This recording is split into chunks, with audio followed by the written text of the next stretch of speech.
Bueno, yo creo que muchas a Mireia la conocéis mucho más que quizás a mí. Yo soy Aida, compañera de Mireia de la misma oficina de FEDER en Bilbao. Soy trabajadora social y trabajo dentro del servicio de información y orientación de FEDER. ¿Vale? Como sabéis, bueno, Mireia es psicóloga y mientras que yo trabajo más en el eje de atención directa, Mireia trabaja más en el de fortalecimiento, que es esa relación con vosotros como entidad. Bueno, Mireia, preséntate.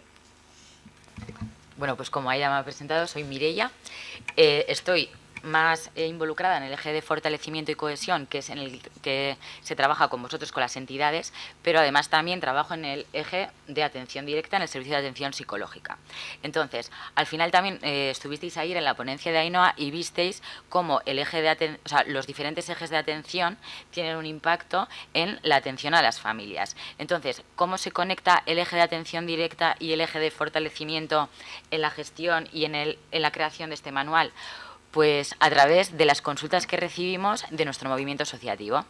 Es decir, dentro del servicio, dentro del eje de fortalecimiento y cohesión, hay un servicio de información y asesoramiento al movimiento asociativo.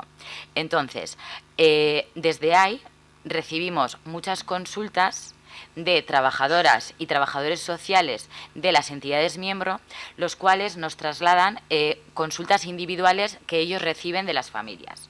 Entonces, para poder dar respuesta de una manera más unificada y poder llegar a todas estas personas, lo que vimos era que era necesario crear y formar y capacitar, que es lo que estamos hablando constantemente, ¿no?, en los diferentes foros estos días, a esos trabajadores y esas trabajadoras sociales.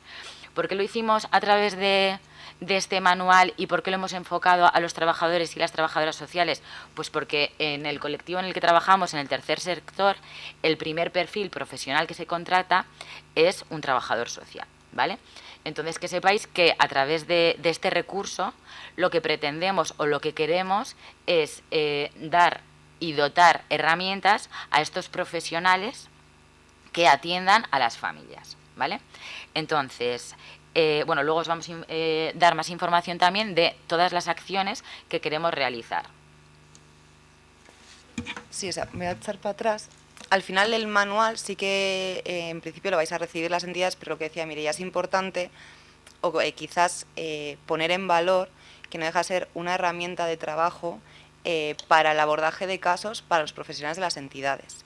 Sí que creemos que todas las entidades no profesionalizadas que existen a día de hoy en FEDER, es clave el trabajo que se hace desde ellas, de esa acogida emocional que muchas personas realizáis, esa escucha activa, esa orientación, pero sí que cuando entramos más en el abordaje, que luego vais a ver cómo está estructurado el manual, se ve en el índice, ¿no?, que da respuesta a esa recogida de consultas que se han ido realizando, es una respuesta mucho más profesionalizada. Por eso, como decía Mireia, este enfoque. De cara a un futuro vais a ver que hay más acciones ampliando a más profesionales, pero bueno, había que partir de algún punto base y se identificó eso, que el perfil más común que se suele contratar primero en las entidades, al ser el trabajador social o la trabajadora social, bueno, pues enfocamos en esa línea, ¿vale? Luego se ampliará a más profesionales y la idea es eso, que pueda ser dar respuesta o capacitar a los profesionales, ¿no?, y formar a los profesionales en cómo responder ciertas consultas que suelen ser más comunes que recibamos. Porque como dice Aida, o sea, al final muchas veces, ¿no?, las entidades que no estáis profesionalizadas sí que hacéis esa primera acogida, pero también queremos liberaros un poco, ¿no?, de lo que pues o un familiar o un afectado que es miembro de una junta directiva y que sí que hace ese sí o más no profesionalizado, pues que no asuma esa responsabilidad también de tener que realizar toda esta actividad profesional, ¿vale? Entonces, para eso también tenemos otro tipo de actividades de capacitación, pues de las primeras acogidas, más enfocadas también a miembros de junta directiva, ¿vale?, no profesionalizados. Entonces, bueno, empezando, el manual se estructura, como ha dicho Mireia, ¿no? Tanto desde el Servicio de Información y Orientación de Atención Directa, que nosotros lo que hacemos es todas las consultas que recibimos se graban en la plataforma de relación con usuarios que vosotras también utilizáis. Nuestra parte es la parte individualizada y la parte privada. Se hace una identificación de consultas del ámbito sociosanitario, consultas del ámbito jurídico, educativo y consultas psicológicas. Entonces, cuando se identifican, Bueno, se empieza a estructurar de esa misma forma el propio manual. Haciendo ese trabajo de coordinación entre el eje de fortalecimiento y de atención directa, se identifican, ¿vale? Todas estas son los tipos de consultas que tenemos en atención directa. ¿Qué consultas os llegan en fortalecimiento por parte de las entidades profesionalizadas para abordar casos?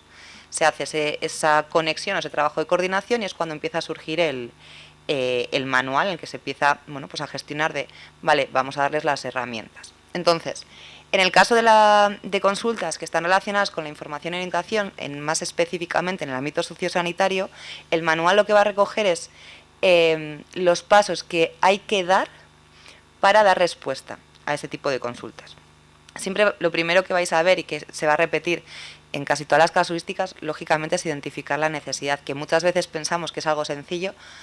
Te viene una familia, no, yo quiero información de la enfermedad, y cuando empiezas a hablar con esa familia te das cuenta que no es que quiera información de la enfermedad, es que necesita, pues empiezas a detectar que quizás necesita una atención psicológica por el proceso de duelo que está pasando. Bueno, detectas, ¿no? Entonces, lo primero de todo siempre va a ser clave detectar la necesidad que hay realmente, no solamente lo que se expone verbalmente en un inicio, sino todo lo que hay detrás. Y una vez que se detecta esa necesidad, siempre se va a tener que buscar el recurso más adecuado en el ámbito sociosanitario para dar respuesta a esa pregunta. Aquí os hemos puesto ciertos tipos, ¿no? Pues cuando nos consultan sobre algún especialista o algún CESUR de referencia, sobre un cambio, que es algo que nos pasa mucho, ¿no? Oye, quiero solicitar un cambio de facultativo, no me siento bien con el facultativo que me está atendiendo, quiero solicitar un cambio. Bueno, pues en este manual, que cuando lo tengáis, que ya os explicaremos luego, se os va a dar respuesta sobre dónde acceder a esa información para poder dar respuesta, a dónde hay que ir a buscar. Otra pregunta que no suele pasar mucho, porque hay bastante líos con el tema de los registros. Sabéis que está el registro estatal, el RER, de las enfermedades raras, pero luego tenemos registros de pacientes. Entonces muchas veces genera un poco de lío pero yo quiero registrar mi enfermedad o yo quiero registrar mi caso. Bueno, estamos hablando entonces del registro de pacientes, no hablamos del registro estatal de enfermedades raras que gestiona el Ministerio, que es un registro que se cumplimenta a nivel autonómico por los profesionales. Entonces, bueno, pues toda esa información, el propio documento tiene incluso los enlaces directos a donde se alberga esa información, los informes de los registros, todo eso se va a pautar. Entonces, el manual viene por apartados, que luego os los vamos a explicar todos, y eso, se hace al principio una pregunta. Quiero información sobre la derivación a un CESUR. Pues nosotros en el propio manual tendrás el enlace de dónde buscar esa información para que como profesional puedas facilitar esa información. Al final es una guía, no sé si alguna vez habéis visto la guía que gestiona el Ministerio para familias con todos los recursos que hay, ¿no?, sobre discapacidad y demás. Bueno, pues esto sería algo parecido, pero para los profesionales, donde poder recibir eso, las respuestas de a dónde tengo que ir a buscar la información o dónde puedo encontrar bueno, pues respuestas, porque a veces pues nos cuesta, tenemos dificultades. Y siempre se tienen en cuenta todas las comunidades autónomas. Vais a ver que hay ciertos, con el tema de cambio de facultativo, por ejemplo, está enlazada el acceso a cada comunidad autónoma. Es más, la de la que venimos nosotros, País Vasco, no hay ni siquiera enlace, porque no tienen nada publicado desde hace muchos años relativa a cambio facultativo, que es un derecho que tenemos los pacientes, ¿no? Entonces, todo está enlazado. Va a ser, pese a que se puede imprimir y es un manual grande, está gestionado para que se haga en una versión digital, por eso, por acceder, ¿vale? Han estado hablando de ellos, pero otra de las consultas que recibimos mucho es todo lo relativo a medicamentos. Pensar que este manual no solamente lo hemos ejecutado trabajadores sociales, sino que psicólogos también lo han ejecutado. En el caso de todo el apartado de medicamentos, ha sido una compañera, Caterina, que no sé si alguna la conoceréis, bueno, que está ubicada en Barcelona. Ella es bióloga, trabaja dentro del Servicio de Información y Orientación y es especialista en cuestiones de medicamentos, está especializada en ese tipo de consultas. Entonces, lo mismo, se recogió toda la información sobre los tipos de consultas que se recibía. Nos ocurre mucho en el tema de medicamentos, pues bueno, es que somos de una familia, conocemos una familia en Andalucía que tiene comercializado este medicamento y nosotros en Bilbao no. Bueno, pues todo ese tipo de abordajes, o quiero poner una reclamación, o necesito conocer dónde puedo obtener información sobre este medicamento. Todo eso viene lo mismo, otra vez recogido en ese manual con enlaces para acceder, pues desde la página de la Agencia Española de Medicamentos, todo viene recogido ahí, que sí que es verdad que muchas veces queremos abarcar mucho y no podemos tener conocimiento de todo, ¿no? Entonces, sí que a veces en el ámbito del trabajo social quizás cuestiones de medicamentos que muchas veces son mucho más especializadas nos pueden costar un poquito más, quizás en prestaciones estamos un poco más preparados a nivel social, pero a nivel de medicamentos quizás nos puede costar un poco más, ¿no? Pues toda esa información también viene ahí con todos los enlaces para acceder. En este caso, en los medicamentos, dentro de la guía se gestiona, pero siempre es muy importante conocer muy bien la patología, quién es la persona afectada, si estamos hablando de un menor o estamos hablando de un adulto, el medicamento del que nos están hablando, porque muchas veces hablan, quiero saber algo sobre el medicamento o cómo afecta este medicamento. Es clave saber el nombre del medicamento o el principio activo del medicamento. Entonces, el propio manual va a recoger qué información necesitamos como profesionales tener para poder abordar esa consulta. Vale. Lo mismo, me voy a repetir un poco, sí que lo vamos a pasar rápido porque ya os digo que os vamos a pasar la presentación y va a ser como un poco repetitivo todo. En el tema de proyectos de investigación y estudios, lo mismo. Suele pasar, ¿dónde puedo encontrar si están investigando mi enfermedad? Hay un ensayo clínico sobre mi enfermedad. Consejo genético, antes estábamos hablando, ¿no? Juan y además comentaban el cribado. ¿Vale? Existe el cribado, pero también está el diagnóstico genético preimplantacional, está el consejo genético. Oye, tengo un familiar con una enfermedad rara, me estoy planteando a ser madre, ¿a dónde tengo que acudir para que me hagan un estudio genético? ¿No? Son consultas que parece mentira en pleno siglo XXI, que nos hacen muchas personas porque no se les da esa información, ¿no? Entonces, todas esas cuestiones vienen lo mismo, hacia a qué profesional tienes que solicitarle el estudio genético, cuál es el proceso, y todo eso con el fin de facilitarlo a las familias. Entrando en prestaciones, que esto sí que igual muchas veces cambia y al final es una gestión más autonómica, siempre identificar la patología, ¿vale? Es clave, porque dependiendo de la patología y las características o sintomatología que puede generar esa patología, vamos a identificar unos recursos u otros. ¿Quién es la persona afectada? Parece que son, ya os digo, cosas que tenemos como muy interiorizadas, pero muchas veces es información que nos falta y que hay que detectar en ese proceso de atención que se realiza. ¿Cuál es el motivo de la consulta o qué prestación se quiere acceder? Porque muchas veces nos pasa, hola, quiero información sobre esta enfermedad y sobre ayudas. ¿Qué ayudas? O sea, vamos a cortar un poco, no es lo mismo, no es lo mismo un menor que no ha cumplido ni los 6 años y se puede gestionar la atención temprana a una persona con 40 años. No te voy a poder ofrecer información sobre atención temprana, ¿no? O no tendrá ningún sentido que te la facilite. Tendríamos que hablar de habilitación funcional.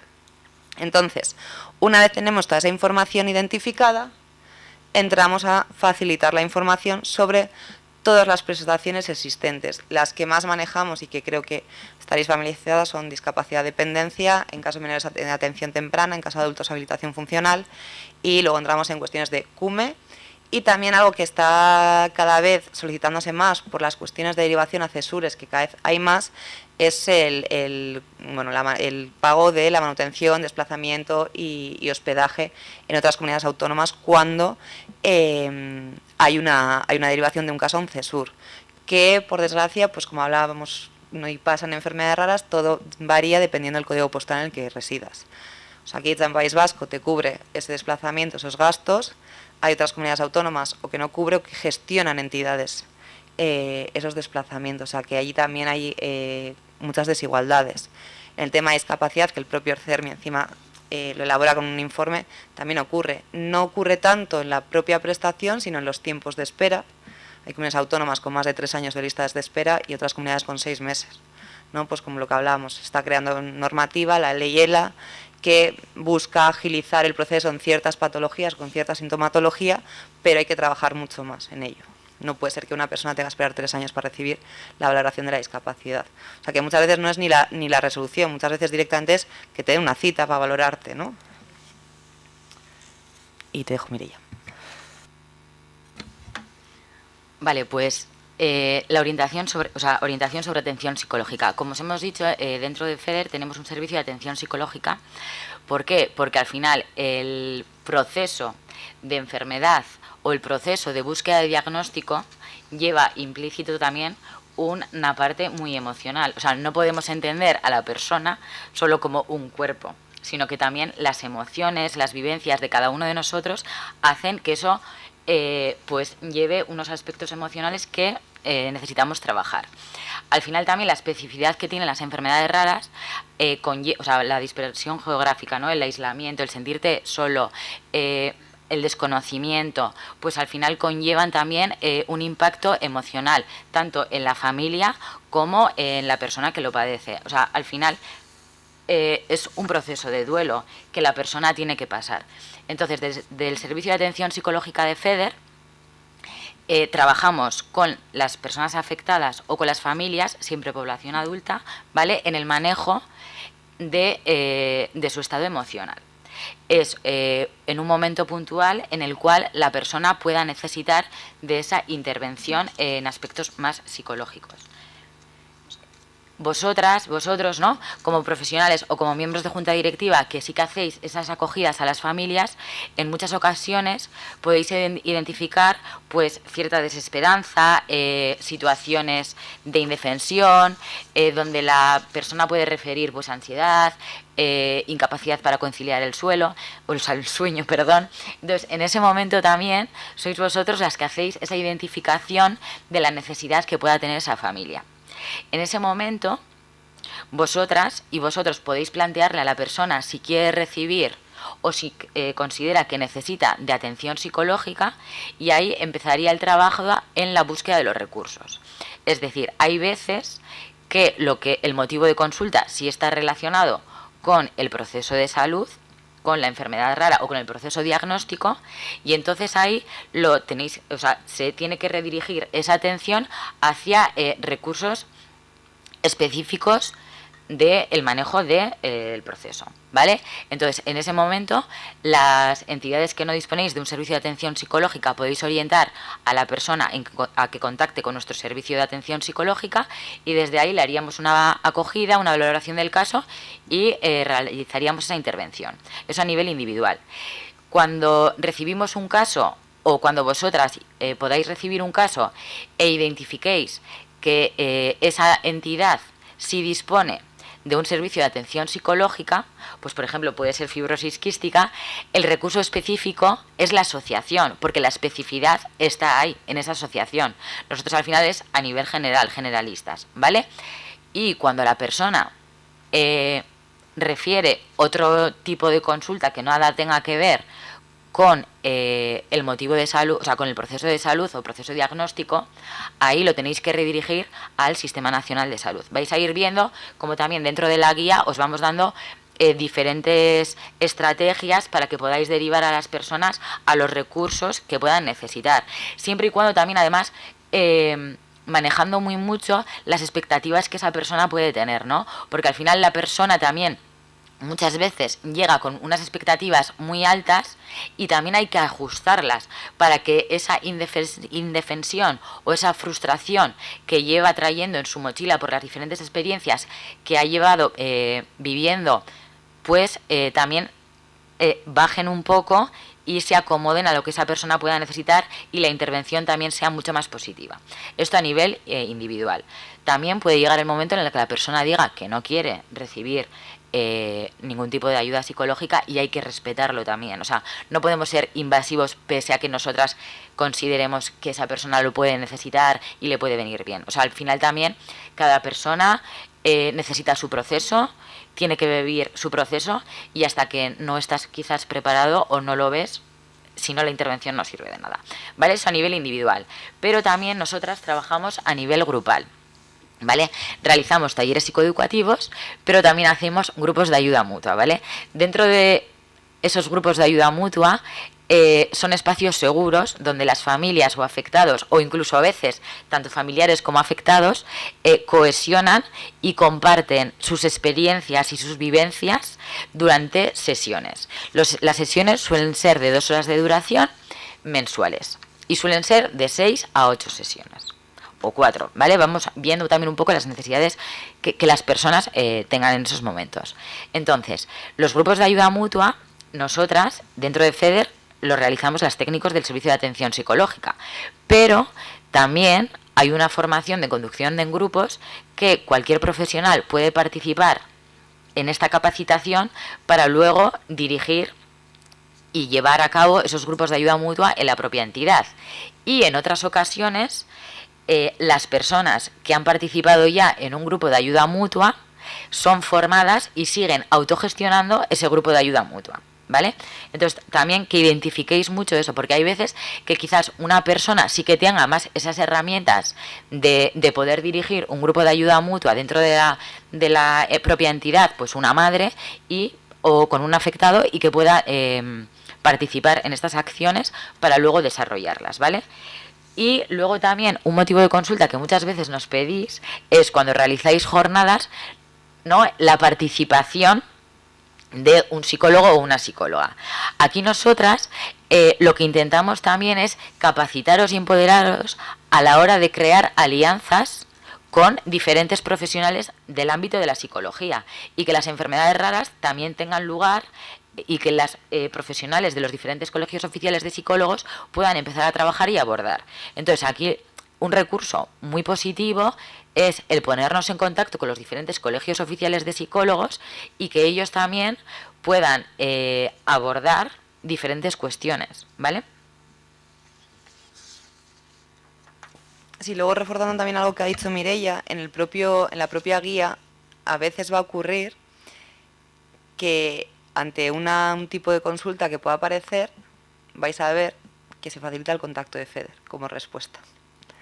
Es porque no dejáis de ser entidades miembros de FEDER es de paraguas, y sí que es verdad que, pese a que sean entidades profesionalizadas o no, si FEDER dispone de un abogado, de una psicopedagoga, una pedagoga o una bióloga que esté especializada en tipos de consultas, ¿quién mejor que esa profesional para poder dar respuesta, ¿no?, a ciertas consultas mucho más complejas, ¿no? Pasa un poco lo mismo a nivel educativo y a nivel jurídico, que veremos posteriormente, ¿no? A nivel educativo muchas veces nos llegan consultas, es que no estoy recibiendo este recurso, ¿no? Ayer también se hablaba ya a la tarde de un caso un poco complejo. Algo que siempre hay que identificar, cuál es realmente la necesidad de ese menor, en qué situación o en qué tipo de educación está, privada, concertada, pública. No hay los mismos recursos dependiendo del tipo, o no corresponden a la misma dirección los recursos. En un centro público corren a cargo de la administración, o en un centro privado, que yo creo que cada vez quedan menos privados, pero bueno, corresponden una parte y otra no. Entonces, bueno, es importante identificar. Algo que se suele solicitar mucho es si realmente han recibido le han hecho un estudio psicopedagógico que detecte que esas necesidades, y hay que relacionar, ¿no?, esas necesidades o ese estudio que se le ha realizado junto con qué herramientas están disponibles en esta comunidad autónoma, en esta ciudad, en esta provincia, ¿no? Y hacer esa unión para saber a lo que tengo derecho yo de solicitar y hasta dónde yo puedo llegar. Entonces, todo ese análisis, lo mismo, se identifica, se dan modelos de respuesta ante ese tipo de consultas, y hay en ocasiones, lo he dicho, que sí que se les orienta a, oye, como profesionales podéis contactar, en este caso, con FEDER, para que se pueda abordar mucho más ampliamente este caso, porque sí que es verdad que, bueno, no todas las entidades profesionalizadas pueden contar con un abogado, pueden contar con una bióloga, pueden contar con una pedagoga que se dedique a dar este tipo de respuestas. Y pasa un poco lo mismo con el ámbito jurídico. En el ámbito jurídico, dentro del Servicio de Información y Orientación, lo que más se responden son cuestiones relativas a reclamaciones de discapacidad, reclamaciones de dependencia, muchas consultas relativas a la CUME de esta es mi situación personal, estoy de baja, pero entonces puedo cobrar la CUME, pero me he separado y entonces podemos tener los dos o solamente un progenitor. Bueno, pues todo este tipo de respuestas se da la información, también viene información relativa a normativa, donde acceder a la normativa, incluso se dan modelos de reclamaciones. O sea, ahí está una plantilla de modelo para poder reclamar directamente, tener un modelo. A mí sí que, antes de pasar a la última diapositiva, que es como los próximos pasos, sí que quería recalcar, y que creo que es algo que Mireia y yo hablamos mucho en la oficina, o somos quizás muy defensoras de nuestra profesión. Todos vais a tener acceso a esta guía porque se va a compartir, pero creo que es importante, y yo siempre pongo el mismo ejemplo, igual que yo no opero a corazón abierto porque no soy cirujana, es importante también poner el valor, y que creo que hay con profesiones que pasa más con unas que con otras, lo que decíamos, que no deja de ser una guía para dar respuesta profesionalizada a las familias. Creo que en las entidades no profesionalizadas hay muy buena voluntad y que se hace un trabajo increíble de acogida, apoyo emocional, y que la unión que se crea en esas entidades en otras puede no darse, pero sí que a la hora de dar respuesta de cuestiones específicas, creo que tienen que ser profesionalizadas, y creo que ese trabajo se tiene que hacer a nivel profesional. No vamos a poder analizar si una entidad no profesionalizada va a dar respuesta utilizando la guía, porque nunca, no deja de ser también información, que hay cuestiones que sí que son como recursos o, ya os he dicho, enlaces de acceder, pero sí que a mí personalmente me gusta defender mi trabajo, y Mireia lo sabe.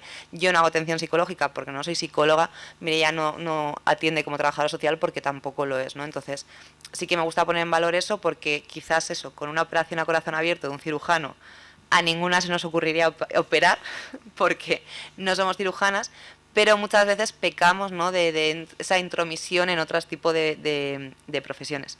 Mucho sí que es verdad que de muchas entidades no profesionalizadas al final te termináis teniendo un conocimiento médico, psicológico, social, espectacular. Pero eso, que esa es una de las razones que vais a ver de que en un inicio esta guía estaba destinada únicamente a las entidades profesionalizadas con trabajadores sociales y trabajadoras sociales, ¿vale? Finalmente se compartirá con todas las entidades, pero bueno, que tengáis en cuenta que esa fue un poco el origen de esta guía. Bueno, antes de pasar a los siguientes pasos, con lo que iba a ir diciendo un poquito, ¿no? Al final también queremos como acompañaros en todos los procesos, ya seáis entidades profesionalizadas como no profesionalizadas. Entonces, muchas veces, ¿no?, cuando nos consultáis en el Servicio de Información y Orientación al Movimiento Asociativo sobre un caso individual, muchas veces os redirigimos directamente a que la propia familia sea la que se ponga en contacto con el SIO. Y luego, que además se os puede poner tanto a los trabajadores, trabajadoras sociales o miembros de junta directiva en copia de la respuesta o de la intervención que se haga a esa familia. ¿El por qué? Porque al final, como dice Aida y como ha explicado muy bien, es nosotras necesitamos recoger la información, analizarla y orientarla hacia esos recursos que esa persona vaya a necesitar. No todos residimos en las mismas localidades, no todos tenemos los mismos recursos, no todos manejamos también la información. Entonces, también por analizar muy mucho y acompañar a esa familia en todo el proceso. Que no es solo de, hola, ¿me das información de esta enfermedad? No, o sea, yo he visto muchas veces, ¿no? Aida dice, vale, yo no soy trabajadora social, o sea, psicóloga. No, pero ella también, en las intervenciones que hace, pues muchas veces, ¿no?, cuando una familia, dependiendo con qué diagnóstico venga de su hijo, Aida cuida mucho esa información que se le da a la familia. ¿El por qué? Porque se hace un análisis de todo el contexto. No es, tengo esta patología, dame una respuesta. No, hay que analizar y hay que acompañar a esa familia hacia la necesidad que tiene en ese momento y cubrir esa necesidad. Entonces, que también sepáis que al final os estamos acompañando y que aunque veáis que tenéis que escribir o como que os tenéis que dirigir hacia diferentes correos o teléfonos, que sepáis que siempre somos ejes, que estamos muy coordinados y que lo que queremos hacer es acompañar tanto a la persona pero también a la entidad, ¿vale? Entonces, un poquito eso. Y luego como que... Sí, un segundo, que dando respuesta un poco a eso. Y luego por otras dos cuestiones. Uno, que es algo que respondemos mucho ahora con la ley de protección de datos, pero a nosotros mismos nos pasa. En el SIO recibimos de, oye, tengo una amiga que tiene un hijo que no está preparada, cuando esté preparada que nos llame. Es que yo voy a poder, o sea, voy a necesitar solicitar la información y no te puedo solicitar a ti información de un menor, porque no sé si realmente eres su amiga o eres la vecina del quinto. ¿Me explico?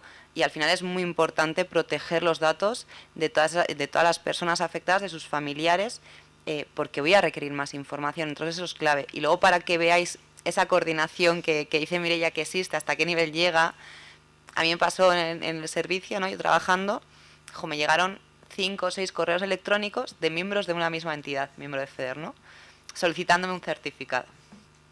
Decía, joder, un caso, 2 casos, 3, en un par de semanas dije, tengo 5 o 6 casos solicitándome lo mismo, ¿no? Nosotros en CER, desde el servicio, podemos hacer un certificado en el que indicamos que según está recogido en Orfanet, en el portal europeo de enfermedades raras, esta patología está considerada rara con este código Orfanet, ¿no? Entonces hay gente, bueno, pues que le ayuda a llevarlo a reclamaciones de discapacidad, a revisiones y demás.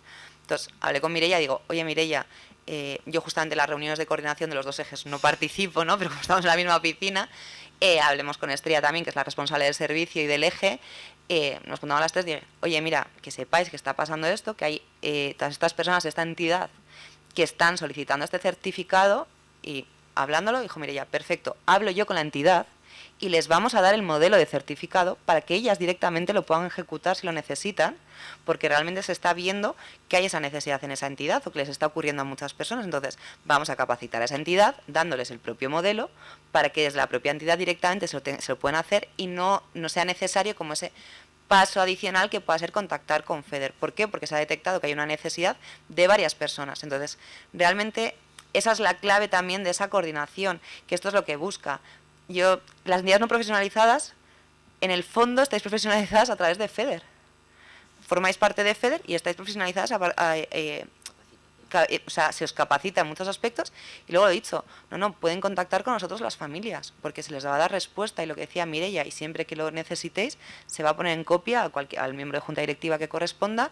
Cuando nos han consultado entidades profesionalizadas, también se les ha puesto en copia a los trabajadores sociales, cuando así ha autorizado la familia, que esto sí que lo repito mucho, porque quien nos tiene que autorizar a poner en copia a un profesional o a un miembro de junta directiva tiene que ser la familia, que hay ocasiones que nos dicen, es que no me pusisteis en copia, no, es que no me autorizaron, pues porque hay veces que son cuestiones personales que no quieren compartir, ¿no? con miembros de junta directiva que van a ver en sus actividades y demás, y es muy respetable, y esa parte prima por encima, igual que veréis en el manual, que en cuestiones de menores, que también nos ha pasado, porque todos seguimos formándonos, ¿no? Pues hace unos años hubo un caso un poco complejo relativo a un menor, y hasta dónde puedo llegar, hasta dónde puedo denunciar yo, y se habló fue en la Comunidad de Madrid, se habló con la defensor del menor, y se dijo, siempre prima la defensa del menor. Entonces, si tú como profesional detectas algo, hay que denunciarlo. Ya se hará un análisis posterior en el que detectaremos si hay realmente esa situación complicada. Entonces, en este caso lo mismo, siempre va a prevalecer la protección de los datos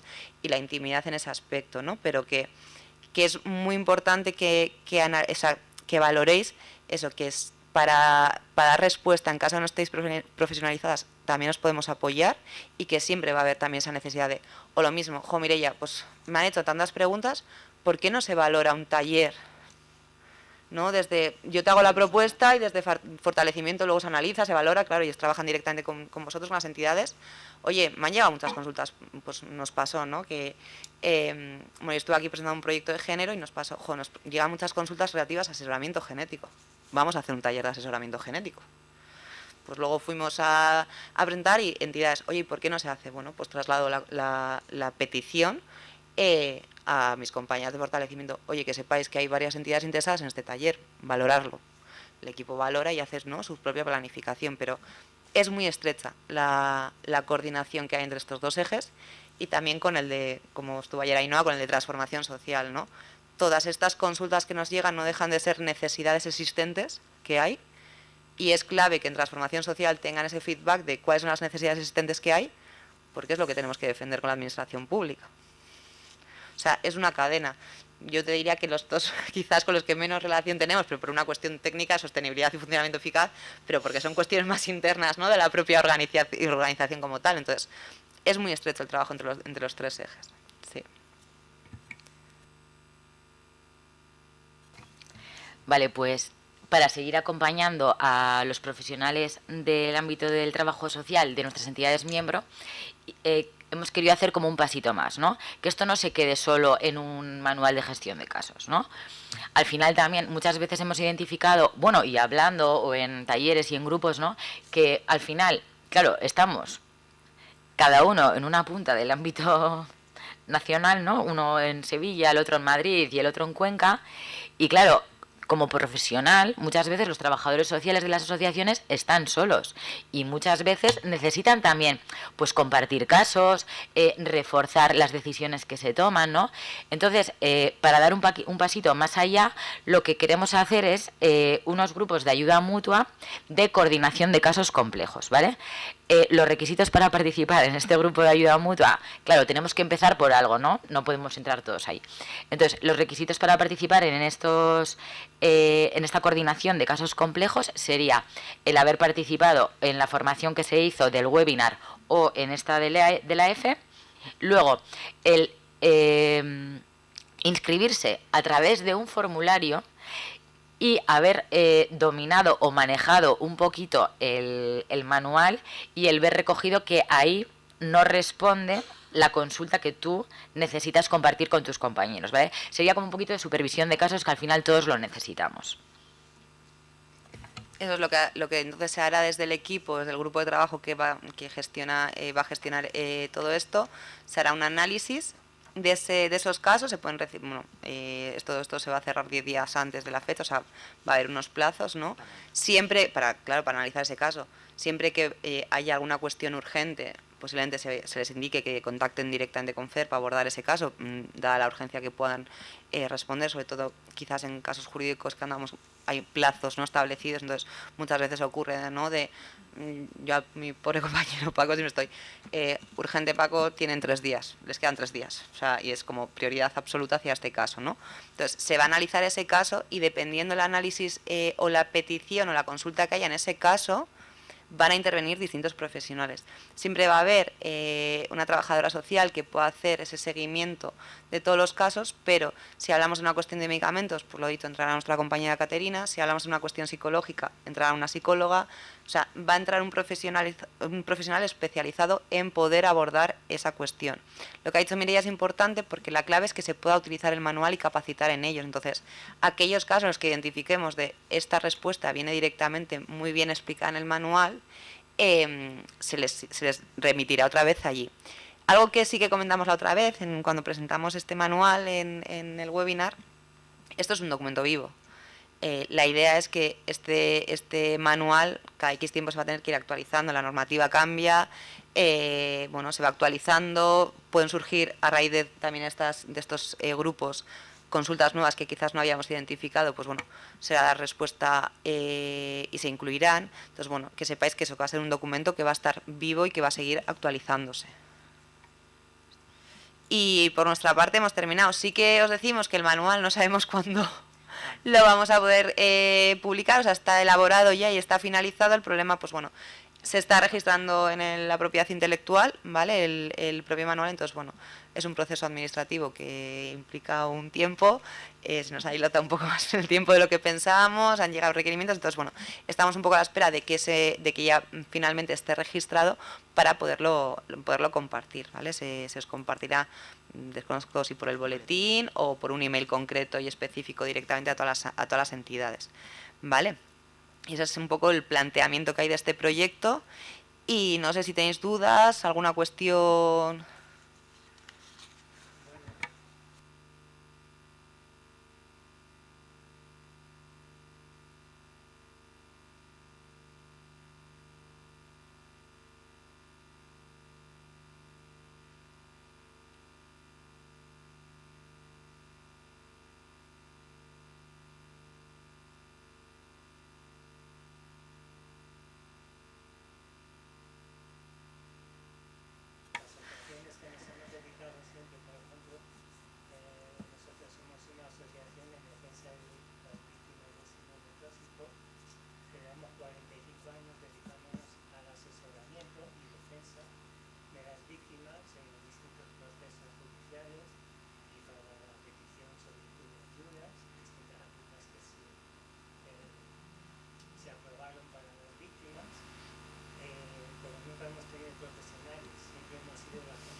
A ver, sí que es verdad que, claro, este es un proceso un poco complejo. ¿Qué ocurre muchas veces en ciertas entidades, ¿no? Como has dicho en la vuestra? posiblemente a nivel de defensa judicial, la junta directiva de vuestra entidad está más que profesionalizada. A veces nos ocurre en la propia junta directiva, profesionalizada como tal, no tenemos a nadie contratado, pero es que soy tesorero y soy abogado. O sea, que esas situaciones también se dan, me refiero. Cuando hablamos de no profesionalizados, hablamos cuando, bueno, en muchos inicios, que nos juntamos 3 familias, que realmente no nos dedicamos a esto, ni tenemos ninguna relación con estas cuestiones, ¿no? Hay muchos recursos que, lo que hemos dicho, que podéis dar, pero en estos casos que no estáis profesionalizados y que igual os llega una consulta y que quizás no sepáis abordarla, para eso está FEDER. Para eso está FEDER. O sea, y por eso muchas veces hablamos, ¿no?, de que somos ese paraguas. Es que para eso está FEDER y está profesionalizada FEDER. Es complejo profesionalizar una entidad porque siempre, o sea, hay alguien de la junta directiva que tiene que presentar el primer proyecto de subvención para poder contratar a una persona. Y encima, con el tema de los pagos, generalmente hay que adelantar el dinero para poder contratar y encima, bueno, pues que esa trabajadora social tenga que presentar luego más subvenciones para poder mantener su trabajo. Es complejo, profesionalizar una entidad, es muy complejo.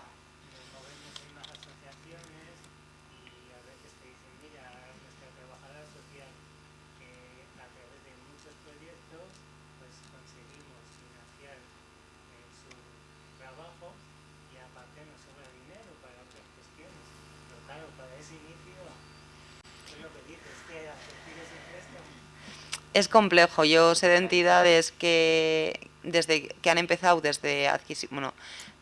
con actividades sociales o de sensibilización, pues ir dotando de recursos. Al final esto es como quizás entidades no profesionalizadas que se dedican a la investigación, ¿no?, que están más enfocadas en la investigación, pues buscan financiadores, pues porque tienen suerte que el presidente o la presidenta habla genial, le va genial. O sea, a mí si me pidiesen en FEDER tener que gestionar colaboradores, FEDER se iría a la mierda porque soy malísima para eso, por ejemplo, ¿no? O sea, es algo que me cuesta mucho, pero hay gente que le va genial por ahí y empiezan desde ahí, ¿no?, de esa parte de financiación privada, y con eso consiguen quizás unas pequeñas horas a una trabajadora social. Sé de entidades que han empezado con trabajadores sociales de prácticas, porque ha resultado que la presidenta o secretaria o un miembro de junta directiva de la entidad era trabajadora social y podía tutorizar las prácticas, pues de prácticas. Otras entidades que con una trabajadora social de manera voluntaria, de decirle, oye, si consigues una subvención, te quedas contratada. Es complejo, porque no todo el mundo trabaja gratis, que tampoco se nos olvide, que nos tienen que pagar para comer. Claro. Claro, es que es muy complejo, pero yo creo que en fortalecimiento hay tipo de talleres de capacitación o... Antes hacía un taller que era sobre el SIO. Pero bueno, aquí también lo que dice Aida, ¿no? O sea, muchas veces las entidades cuando empezáis o con personas en prácticas o voluntariado.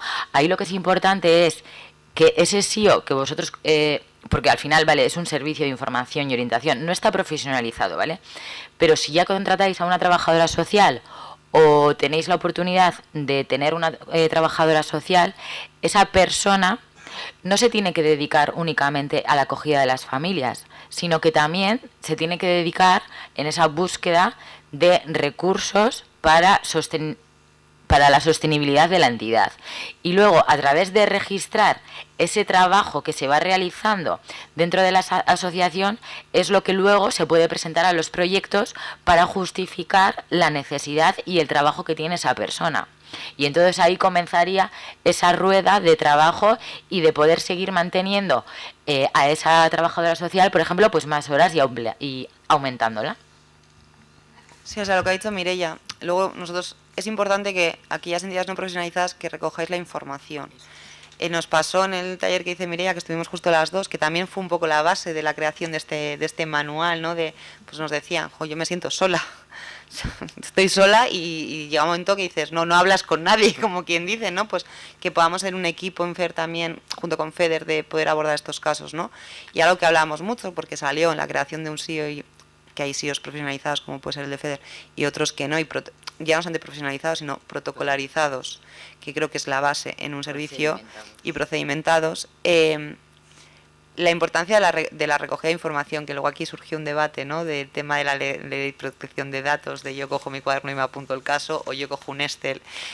Bueno, ahí entramos ya en otras cuestiones que tampoco podemos pedir a una entidad pequeña que no está ni siquiera profesionalizada que encima tenga una base de datos privada. O sea, me refiero que la norma hay que cumplirla, porque hay que cumplirla. Yo otro día me enteré que no sabía que hasta una comunidad de vecinos está registrada en la Ley de Protección de Datos, que no tenía ni idea. Yo, sí, mire, ya me enteré el otro día en la reunión de vecinos, sí. Soy presidenta. No tenía ni idea, o sea, que pagábamos por estar, ¿no? O sea, que hay que cumplir, y las entidades como tal también, pero sí que hay que empezar por una base, ¿no? Entonces, evitar el cuaderno ya, lo del papel sí que... Pero bueno, pues un Excel, podemos empezar con un Excel, ya no hablo de una base de datos, ¿no? Pero un Excel que recoja la información. ¿Por qué? Porque en el momento que quizás... a mí algo que me parece muy bonito que en las entidades no profesionalizadas es cuando se junta la asamblea, en una asamblea toda la junta directiva, ¿no? Que lo hablamos hace no mucho, lo hablaba con una entidad. ¿Tú a qué se te da bien? ¿Redes sociales? Perfecto. Vas a gestionar las redes sociales de la entidad. ¿A ti qué se te da bien? ¿En nivel de presentar proyectos escritos? Perfecto. O sea, hay un trabajo muy bonito de ese trabajo en coordinación que nace de esa necesidad de juntarse y crear y luchar por la defensa de derechos. Yo cuando, o sea, incluso a familias les oigo hablar y me viene a hablar del caso de su hijo o su hija o de ellos mismos, digo, si es que pareces médico. O sea, me estás hablando de la enfermedad, conoces la enfermedad a tal nivel y es lógico porque convivís con ella. Cuando venimos a este tipo de encuentros, ¿no? Pues como antes, con los medicamentos huérfanos y escucho vuestras preguntas, las preguntas que hacéis, en los debates que se generan, digo, si es que tenéis un máster en enfermedades raras y en la realidad que se vive, ¿no? En España, y ya no me meto a nivel internacional, pero en la realidad que se viven, las desigualdades que existen y cuál es nuestra lucha. O sea, tenéis un máster en eso. Y muchas veces, quizás simplemente la orientación es potenciaros en los conocimientos que tenéis de base, pues porque pues ser economista, pues ser trabajador social, pues ser psicólogo, pues se te pueden dar bien las redes sociales, o se me da genial hacer TikToks, yo qué sé, o editar vídeos, ¿no? Que muchas veces en la propia junta directiva tenéis herramientas que poner en valor, incluso socios. Oye, mira, te animas a... Oye, pues ya os he hecho una mano, unas horitas, y intentamos entre todos hacer un proyecto y vamos a presentarla a esta subvención a ver si funciona. Que yo creo que y aquí espero no meter la pata, pero yo creo que en FEDER en YouTube hay algún también vídeo de cómo presentar un proyecto. O sea, en el canal de YouTube de FEDER hay vídeos de formaciones que se han dado de cómo presentar un proyecto o una subvención. Utilizar todas esas herramientas, de verdad, yo os invito a ello. Es complejo, igual no hay que ser muy ambicioso en el hecho de decir voy a presentar 5 subvenciones este año, pero igual voy a empezar poco a poco haciendo un proyecto y si dentro de un año y medio lo puedo presentar, pues lo presento, ¿no? Porque sale una subvención y es probar, y es prueba de error y es aprender. Yo cuando entré en FEDER gestionaba proyectos y subvenciones y como digo yo estaba recién salida de la carrera y no sabía por dónde me da el aire, y al final te vas profesionalizando también gracias a ese trabajo, ¿no? Y a esa prueba de error que digo yo. Entonces, si lleváis 40 años luchando por la defensa de derechos de las personas.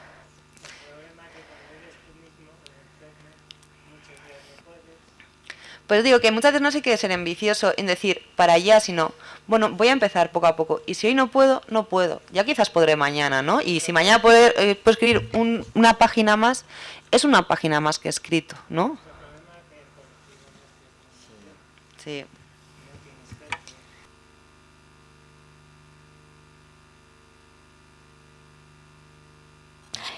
Preguntad a las familias, o sea, tú Miguel no, pero o sea, todos, en las entidades. Muchas veces también yo creo que lo que tenemos que hacer es, cuando una familia se hace socia también, el preguntarle a ver qué nos puede aportar. Porque yo como entidad te puedo aportar mucho, pero quizás tú eres periodista y nos puedes aportar también a la asociación. O otra madre que pueda ser profesora, o un economista. Entonces también, cuando alguien se asocia a la entidad, preguntadles, ¿no?, de qué necesitan, pero también qué nos pueden aportar, porque al final es un trabajo en conjunto de todos. Y si buscamos también esa especificidad dentro de cada entidad, podéis ser muy potentes sin la necesidad de tener siempre un profesional, un psicólogo, un trabajador social. Podéis dirigiros hacia otras cuestiones. Sí, por eso os digo, o sea, me parece clave el trabajo que realizáis. Sí que es verdad que luego también yo creo que las asociaciones pasan por fases, ¿no? Que a veces nos pasa, ¿no? Se les ve que los que lo fundaron o empezaron, pues nos ha pasado en días es que no puedo más porque se ha comido mi vida, yo no doy más de sí, hay que hacer un cambio de junta, pues luego igual la junta nueva no está tan comprometida como quizás estaba la anterior. Y hay que permitirse también esos momentos. Claro, o sea, Por eso hay que permitirse Claro, no te también, digo ¿no? que... La vida es dinámica, entonces nos tenemos que permitir también, dentro de la entidad, ser un poco dinámicos y esos cambios. Durante el transcurso de estos años muchos se fueron de las asociaciones. Ya. Éramos 25.000 víctimas de las asociaciones. Lo bueno que tuvimos fue que desde el 81 se formaron las asociaciones para la lucha. Yo me admiro de que en aquellos años y los derechos que había, que eran muy distintos ahora, pues formarse en las asociaciones y fue lo que nos ayudó a conseguir todos esos derechos. Pero claro, muchos se fueron. Ahora el que vuelve, vuelve porque necesita algo.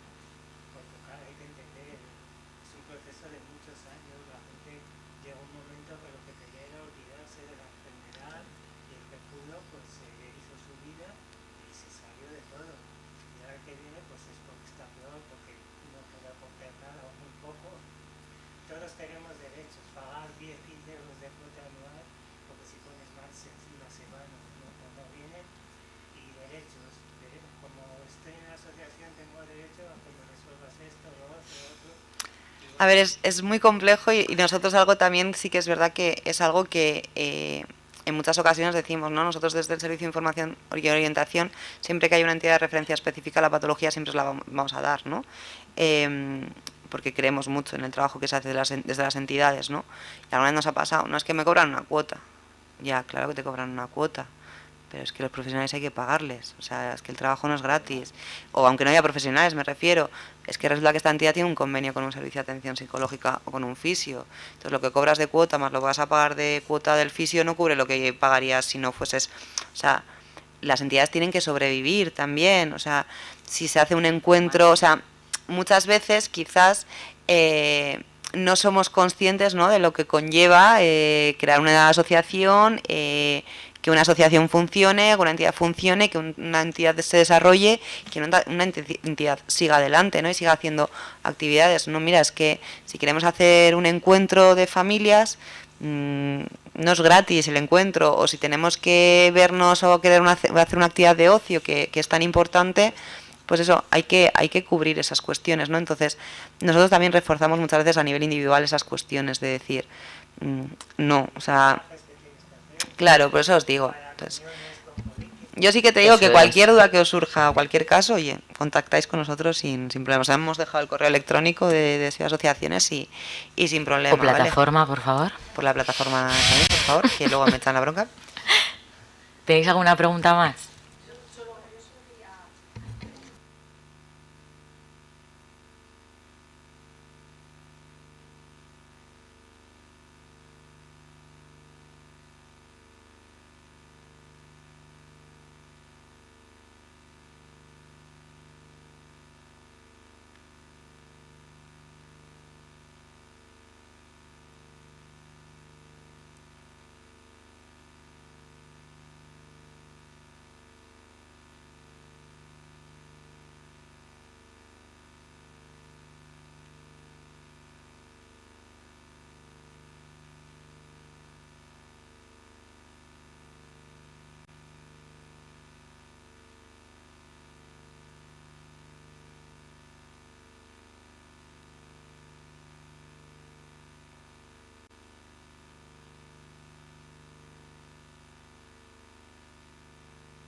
Y apóyate, Miguel, en nosotras.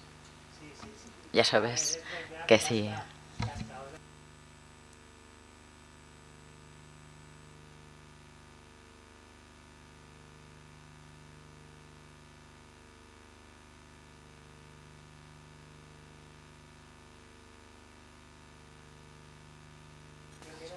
Por eso que para los casos individuales, apóyate en nosotras.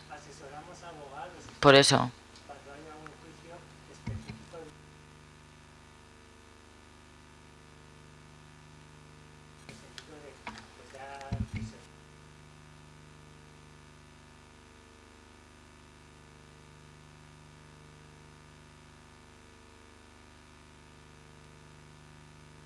convenios.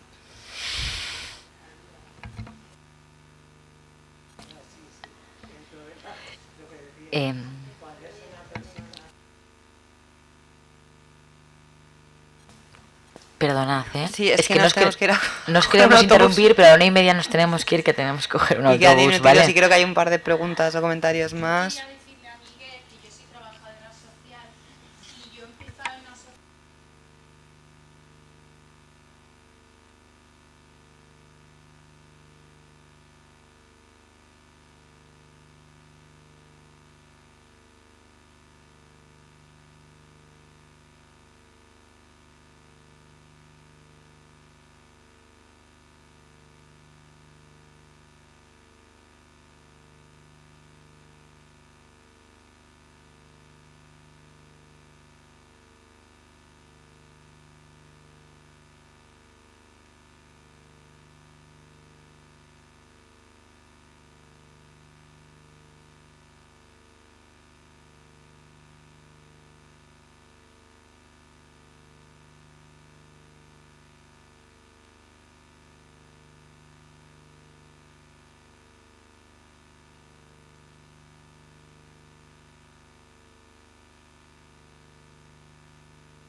Qué bien, porque al final aquí ahora mismo lo que estáis haciendo es compartir vuestras experiencias, que lo que a algunas os ha servido les puede servir a él también. Entonces, eso también era un poco también lo que buscábamos, ¿no? El compartir eso, que son buenas prácticas que nos pueden servir los unos a los otros. Y eso es lo que nos hace crecer.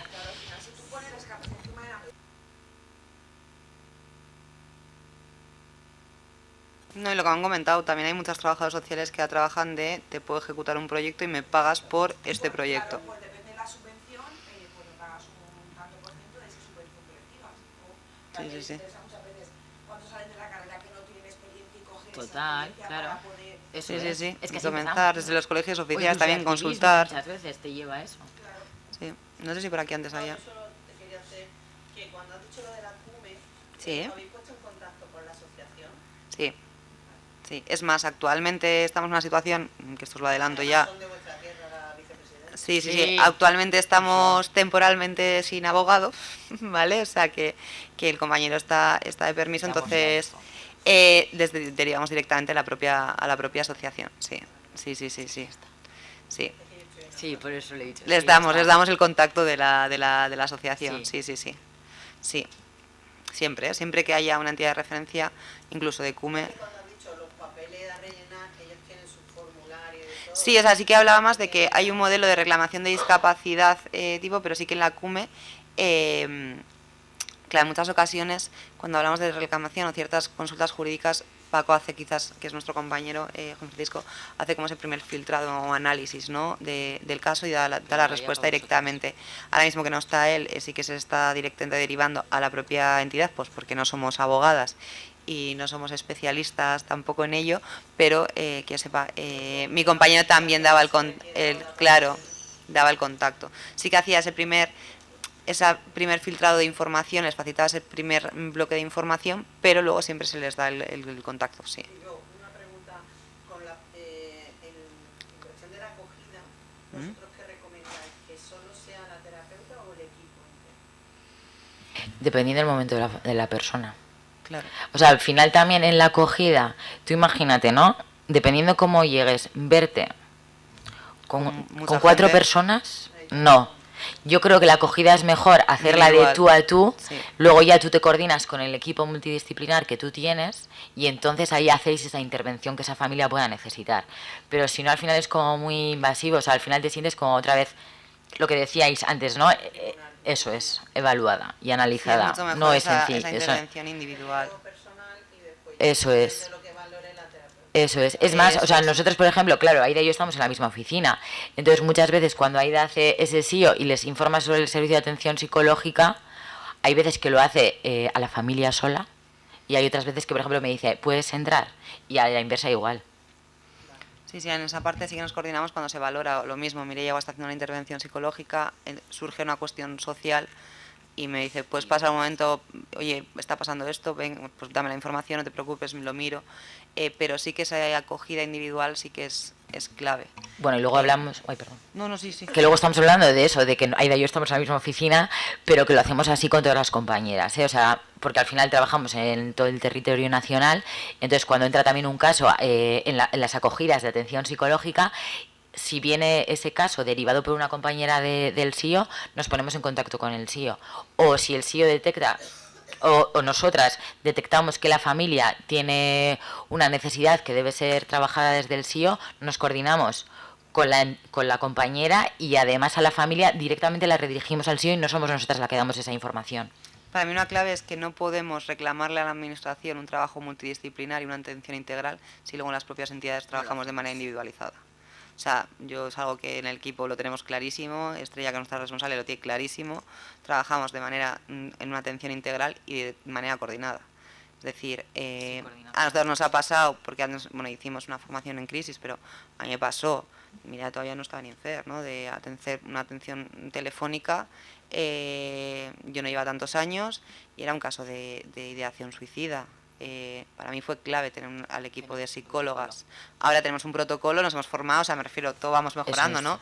Pero en aquel momento ¿Y será otro de poder los tener talleres? a compañeras psicólogas que saben enfrentarse a esta situación, están más capacitadas quizás que de lo que podía estar yo en ese momento, porque no existía ese protocolo, para mí fue clave, ¿no? Entonces, siempre una terapeuta, una trabajadora social va a hacer ese análisis, yo sé identificar, que es algo que hablamos mucho, yo no soy psicóloga, yo sé identificar si una familia necesita, aunque no me lo comunique, o en qué momento decírselo. O sea, yo igual le digo a Mireia, veo que necesitan, pero no están preparados para que les diga que necesitan un psicólogo. O sea, eso es nuestro trabajo y al final lo identificas y lo ves, ¿no? Digo, Mireia, en un futuro es un caso que os voy a pasar, lo comento muchas veces con ella, digo, pero ahora mismo no están para escuchar esto, pues porque ahora mismo les acaban de diagnosticar y lo único que buscan es respuestas y no empezar en un proceso, ¿no? Muchas veces cuando hay personas que dicen, quiero contactar con otras familias o crear una asociación, nos Eso pasa es. también de, no estás en un punto de tu vida para crear una asociación, lo mismo. Y nos ¿Algo tenemos más? que Es ir que nos porque es la tenemos 1:30 que ir. y nos sale el autobús en media hora. No, pero para cualquier cosa, de verdad, o sea, poneros en Sí. contacto con nosotras, porque ya habéis visto, o sea, estábamos hablando ahora de la interconexión que tenemos entre el eje de atención directa, entre el SIO y el SAP, pero que sepáis que también lo trabajamos así porque también trabajamos en coordinación con las entidades, ¿vale? Entonces también con el eje de fortalecimiento. Así que cualquier cosa, escribidnos, Y de yo, verdad. como antes han hecho una foto de familia, yo también quiero una foto de familia, no sé si podemos. Venga, va.